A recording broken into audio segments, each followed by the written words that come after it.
ಶರಣ್ರಿ ಸ್ನೇಹಿತರೆ, ನನ್ನ ಮಗನ ಬರ್ಡೇ ದಿನ ನಾನು ಪಾಪಡಿ ಚಾಟ್ನ ವೆಲ್ಕಮ್ ಡಿಶ್ಶಾಗಿ ಮಾಡಿದ್ದೆ. ಎಲ್ಲರಿಗೂ ತುಂಬ ಇಷ್ಟ ಆಯಿತು. ಎಲ್ಲರೂ ತುಂಬ ಚೆನ್ನಾಗಿದೆ ಅಂದಿದ್ದಕ್ಕೋಸ್ಕರ ನಾನು ಆ ರೆಸಿಪಿನ ನಿಮ್ಮ ಜೊತೆ ಹೇಗೆ ಮಾಡಿದೆ ಅನ್ನೋದನ್ನ ಶೇರ್ ಮಾಡ್ಕೊಳ್ತಾ ಇದ್ದೀನಿ. ಇಲ್ಲಿ ನಾನು ಒಂದು ದಪ್ಪ ಈರುಳ್ಳಿ, ಹಾಗೆ ಅರ್ಧ ಇಂಚು ಶುಂಠಿ, 5-6 ಎಸಳು ಬೆಳ್ಳುಳ್ಳಿ, 2 ಹಸಿಮೆಣ್ಸಿನ್ಕಾಯಿ, 2 ಮೀಡಿಯಮ್ ಸೈಜ್ ಟೊಮೆಟೊನ ರುಬ್ಬಕ್ಕೆ ತಗೊಳ್ತಾ ಇದ್ದೀನಿ. ಇದೆಲ್ಲ ಹಸಿದೇನೆ ರುಬ್ಕೊಂಡು ಪೇಸ್ಟ್ ಮಾಡ್ಕೊತಾ ಇದ್ದೀನಿ. ಹಾಗೆ ಇಲ್ಲಿ ಎಣ್ಣೆ ಕಾಯಿಗೆ ಇಟ್ಕೊಂಡು ಸ್ವಲ್ಪ ಚಕ್ಕೆ ಪುಡಿ, 2 ಲವಂಗ, 2 ಏಲಕ್ಕಿ, 2 ಪಲಾವ್ ಎಲೆನ ಹಾಕ್ಕೊಳ್ತಾ ಇದ್ದೀನಿ. ನಿಮಗೆ ಇದು ಮೈಲ್ಡ್ ಆಗಿರುತ್ತೆ. ತುಂಬ ಮಸಾಲೆ ಬೇಕು ಅನ್ಸಿದ್ರೆ ಜಾಪತ್ರೆ, ಚಕ್ರ ಮೊಗ್ಗು ಹಾಕಿದ್ರೆ ಅದು ತುಂಬ ಸ್ಪೈಸಿ ಆಗುತ್ತೆ ಅಂತ ಸಿಂಪಲ್ಲಾಗಿರಲಿ ಅಂತ ಇದನ್ನು ಇಟ್ಕೊಂಡಿದ್ದೀನಿ. ಈಗ ರುಬ್ಬಿದಂಥ ಮಿಶ್ರಣನ ಇದಕ್ಕೆ ಹಾಕಿ ಎಣ್ಣೆ ಬಿಡ್ಕೊಳೋವರೆಗೂ, ಅಂದರೆ ಈ ಹಸಿದೆಲ್ಲ ಹೋಗಬೇಕು. ಹಸಿ ಅಂಶ ಹೋದರೆ ಸ್ಮೆಲ್ಲೂ ಹೋಗುತ್ತೆ, ಜೊತೆಗೆ ಈ ಇರೋವಂಥ ಮಾಯ್ಶ್ಚರ್ ಹೋಗುತ್ತೆ. ಅದಾಗಿದ ತಕ್ಷಣ ಅದಕ್ಕೆ ಅರಿಶಿನ ಪುಡಿ, ಹಚ್ಮೆಣ್ಸಿನ ಪುಡಿ, ಆಮ್ಚೂರು ಪುಡಿನ ನಾನು ಹಾಕ್ಕೊಳ್ತಾ ಇದ್ದೀನಿ. ಅದು ವಿಡಿಯೋ ಸ್ಕಿಪ್ ಆಗಿದೆ, ಮಿಸ್ ಆಯಿತು. ಅದು ಹಾಕಿದ ಮೇಲೆ ಉಪ್ಪು ಹಾಕಿದ್ದೀನಿ. ಜೊತೆಗೆ ಇಲ್ಲಿ ಬೇಯಿಸಿ ಸ್ಮ್ಯಾಶ್ ಮಾಡಿ ಇಟ್ಕೊಂಡಿರೋಂಥ ಆಲೂಗಡ್ಡೆ ಹಾಗೆ ಬಟಾಣಿನ ಕೂಡ ಮಿಕ್ಸ್ ಮಾಡಿ ಕಲಿಸ್ತಾ ಇದ್ದೀನಿ. ಸೊ ಇವಾಗ ಇಲ್ಲಿ ನೀರು ಹಾಕ್ಕೊಂಡು ನಿಮಗೆ ಕನ್ಸಿಸ್ಟೆನ್ಸಿನ ಅಡ್ಜಸ್ಟ್ ಮಾಡ್ಕೋಬೋದು.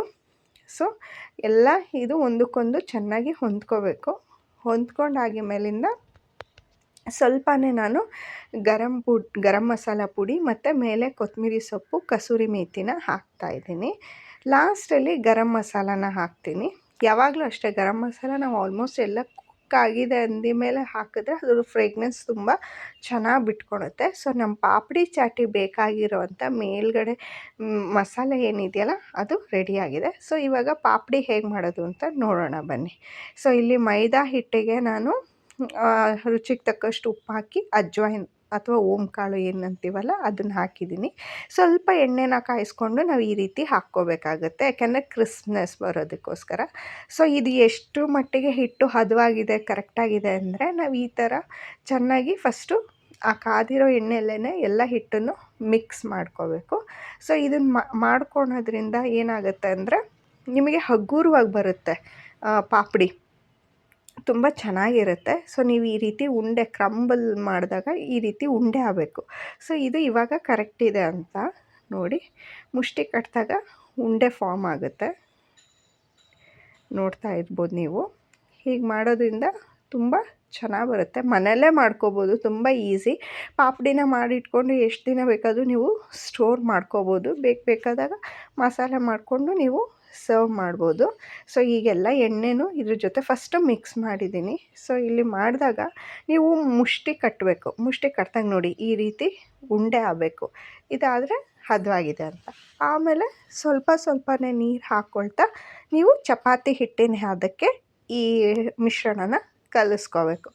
ನೋಡಿ ಇಲ್ಲಿ ನಾನು ಸ್ವಲ್ಪ ನೀರು ಹಾಕ್ಕೊಂಡು, ಯಾಕೆಂದರೆ ಒಮ್ಮೆಲೆ ಜಾಸ್ತಿನೂ ಹಾಕ್ಕೋಬಾರ್ದಲ್ಲ, ಅದನ್ನು ನೋಡಿಕೊಂಡು ಅಳತೆಗೆ ತಕ್ಕಾಗೆ ಹಾಕ್ಕೊಂಡು ಕಲಸಿ ನೀವು ಕಲಿಸ್ಕೊಳೋದ್ರ ಪ್ರಪೋರ್ಷನ್ ಮೇಲೆ 10 ನಿಮಿಷ 15 ನಿಮಿಷ. ಸೊ ನಾನು ಇಲ್ಲಿ ಇದನ್ನು ಆಲ್ಮೋಸ್ಟ್ 20 ಮಿನಿಟ್ಸ್ವರೆಗೂ ಮೇಲೆ ಎಣ್ಣೆನ ಗ್ರೀಸ್ ಮಾಡಿ ಎತ್ತಿಟ್ಟಿದ್ದೆ. ಸೊ ಇದಾಗಿ ಮೇಲಿಂದ ನಾನು ಗ್ರೀನ್ ಚಟ್ನಿ ಮಾಡಿಕೊಂಡೆ. ಸೊ ಇದನ್ನು ಕವರ್ ಮಾಡಿಟ್ಟಿದ್ದೆ. ಓಂಕಾಳು ಹಾಕಿರೋದ್ರಿಂದ ಒಳ್ಳೆ ಫ್ಲೇವರ್ ಕೊಡುತ್ತೆ, ತುಂಬಾ ಚೆನ್ನಾಗಾಗಿತ್ತು. ನಾನು ಫಸ್ಟ್ ಟೈಮ್ ಟ್ರೈ ಮಾಡಿದ್ದು. ಇಲ್ಲಿ ಗ್ರೀನ್ ಚಟ್ನಿ ಅಥವಾ ಪುದೀನ ಚಟ್ನಿಗೆ ಸ್ವಲ್ಪ ಹುರ್ಗಡ್ಲೆ, ಕೊತ್ತಂಬರಿ ಸೊಪ್ಪು ಹಾಗೆ ಪುದೀನ ಸೊಪ್ಪು ಹಾಕ್ಕೊಳ್ತಾ ಇದ್ದೀನಿ. ಜೊತೆಗೆ ಒಂದೇ ಒಂದು ಹಸಿಮೆಣ್ಸಿನ್ಕಾಯಿ, ಜಸ್ಟ್ ಒಂಚೂರು ನಿಮ್ಮ ನಾಲಿಗೆಗೆ ಆ ಖಾರ ಫೀಲ್ ಆಗೋದಕ್ಕೆ ಮಾತ್ರ. ತುಂಬ ಖಾರ ಆದರೂ ತಿನ್ನೋಕ್ಕಾಗಲ್ಲ. ಹಾಗೆ ಸ್ವಲ್ಪ ಉಪ್ಪು ಹಾಕಿ ನಾನು ಪೇಸ್ಟ್ ಮಾಡ್ಕೊಳ್ತಾ ಇದ್ದೀನಿ.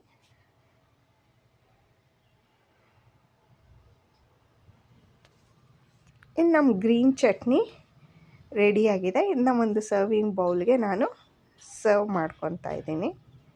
ಹಾಗೆ ನಾನಿಲ್ಲಿ ಮುಂಚಿತವಾಗೇ ನಮ್ಮ ಮನೇಲಿ ಇಮ್ಲಿ ಚಟ್ನಿ ಆಲ್ಮೋಸ್ಟ್ ಯಾವಾಗಲೂ ಇರುತ್ತೆ. ಅಂದರೆ ಅದನ್ನ ನಾನು ಸ್ವಲ್ಪ ಗಟ್ಟಿಗೆ ಮಾಡಿ ಇಟ್ಕೊಂಡಿರ್ತೀನಿ, ಯಾಕೆಂದ್ರೆ ಸ್ಟೋರ್ ಮಾಡೋದು ಅಂತ. ಸೊ ಬೇಕಾದಾಗ ಅದಕ್ಕೊಂಚೂರು ನೀರು ಹಾಕಿ ನಾನು ಡೈಲ್ಯೂಟ್ ಮಾಡ್ಕೊತೀನಿ. ಸೊ ಆ ಗಟ್ಟಿ ಚಟ್ನಿ ಇತ್ತಲ್ವ, ಅದಕ್ಕೆ ಸ್ವಲ್ಪ ನೀರನ್ನ ಆ್ಯಡ್ ಮಾಡಿ ನಾನು ಡೈಲ್ಯೂಟ್ ಮಾಡಿ ಇಟ್ಕೊಳ್ತಾ ಇದ್ದೀನಿ. ಸೊ ನಮ್ಮ ಪಾಪಡಿ ಚಾಟ್ಗೆ ಇವಾಗ ಇಮ್ಲಿ ಚಟ್ನಿ ಅಥವಾ ಟ್ಯಾಮ್ರಿನ್ ಚಟ್ನಿ, ಸ್ವೀಟ್ ಚಟ್ನಿ ಜೊತೆಗೆ ಖಾಟ ಚಟ್ನಿ, ಪುದೀನ ಚಟ್ನಿ ರೆಡಿ ಇದೆ. ಸೊ ಇಲ್ಲಿ ಇದು ಇಂಪಾರ್ಟೆಂಟ್ ಪ್ರೊಸೀಜರು. ನೀವು ಚಪಾತಿ ಥರ ಉತ್ಕೊಂಡಿದ್ಮೇಲೆ ಈ ರೀತಿ ಫೋಕ್ ತೊಗೊಂಡು ಚುಚ್ಚಬೇಕು. ಇಲ್ಲಾಂದ್ರೆ ಏನಾಗುತ್ತೆ ಅಂದರೆ ಪೂರಿ ಥರ ಉಬ್ಬಿಡುತ್ತೆ, ನಿಮಗೆ ಆ ಪಾಪಡಿ ಥರ ಚಪ್ಪಟೆ ಆಗಿ ನಿಮಗೆ ಸಿಗಲ್ಲ. ಸೊ ಹಾಗಾಗಿ ಇಲ್ಲಿ ಫೋಕ್ ತೊಗೊಂಡು ನಾನು ಅದಕ್ಕೆ ತೂತು ಮಾಡಿಕೊಂಡು ಈಗ ನಿಮ್ಗೆ ಬೇಕಾಗಿರೋ ಸೈಜು ಇದಕ್ಕೆ ನಿಮ್ಮ ಹತ್ರ ರೋಲರ್ ಇದ್ದರೆ ರೋಲರಲ್ಲಿ ಕಟ್ ಮಾಡ್ಕೋಬೋದು. ನನ್ನ ಹತ್ರ ರೋಲರ್ ಇರಲಿಲ್ಲ, ಸೊ ನಾನು ನನ್ನ ಮನೇಲಿರುವಂಥ ಚಾಕುನೇ ಯೂಸ್ ಮಾಡಿ ಇದನ್ನು ಬಾಕ್ಸ್ ಶೇಪಲ್ಲೇ ಮಾಡಿದ್ದೀನಿ. ನೀವು ಬೇಕಂದರೆ ಯಾವುದಾದ್ರೂ ಲೋಟ ಕ್ಯಾಪು ಯೂಸ್ ಮಾಡಿಕೊಂಡು ರೌಂಡ್ ಶೇಪನ್ನೇ ಮಾಡ್ಕೋಬೋದು. ಸೊ ಇಲ್ಲಿ ನನ್ನ ಕಸಿನ್ ಹೆಲ್ಪ್ ಮಾಡ್ತಾಯಿದ್ದಾನೆ ಕರೆದುಕೊಡೋದಕ್ಕೆ, ಯಾಕಂದ್ರೆ ಅವ್ನಿಗೆ ಲಟ್ಸೋಕ್ಕೆ ಬರಲ್ಲ ಅಂತ ಹೇಳಿಬಿಟ್ಟು ನಾನೇ ಕರಿತೀನಿ ಅಂದ. ನಾನು ಲಟ್ಸ್ಬಿಟ್ಟು ಅದನ್ನು ಕಟ್ ಮಾಡಿ ಕೊಟ್ಟಿದ್ದೀನಿ ಅವನಿಗೆ. ಸೊ ಇದು ಸ್ವಲ್ಪ ಗೋಲ್ಡನ್ ಬ್ರೌನ್ ಕ್ರಿಸ್ಪ್ನೆಸ್ ನಿಮಗೆ ಗೊತ್ತಾಗುತ್ತೆ ಕರಿಯುವಾಗ. ಕರೆದು ಇಟ್ಕೊಂಡಿದ್ದೀನಿ. ನೆಕ್ಸ್ಟ್ ಅರೇಂಜ್ ಮಾಡೋದು ತೋರಿಸ್ತೀನಿ. ಈಗ ಇಲ್ಲೊಂದು ಪ್ಲೇಟಿಗೆ ನಾವು ಪಾಪಡಿನ ಫಸ್ಟು ಹಾಕ್ಕೊಳ್ತಾ ಇದ್ದೀನಿ. ಸೊ ಪಾಪಡಿ ಮನೇಲಿ ಎಲ್ಲರಿಗೂ ಇಷ್ಟ ಆಯಿತು. ಸೊ ಹಾಗಾಗಿ ಎಲ್ಲರೂ ನನಗೆ ಸಜೆಸ್ಟ್ ಮಾಡಿದ್ರು, ನೀನು ಒಂದು ಅಂಗಡಿ ಓಪನ್ ಮಾಡ್ಬೋದಲ್ಲ ಅಂತ. ಸೊ ತುಂಬ ಖುಷಿ ಆಯಿತು ಅಲ್ವಾ, ನಾವು ಮಾಡಿದ್ದನ್ನ ಯಾರಾದರೂ ತುಂಬ ಚೆನ್ನಾಗಿದೆ ಅಂತ ಹೇಳಿದಾಗ ಖುಷಿ ಆಗುತ್ತೆ. ಅದ್ರಲ್ಲಿ ತುಂಬಾ ಚೆನ್ನಾಗಿದೆ, ಅಂಗಡಿ ಓಪನ್ ಮಾಡು ಅಂತ ಸಜೆಷನ್ ಕೊಟ್ಟಾಗ ಇನ್ನೂ ಖುಷಿ ಆಗುತ್ತೆ.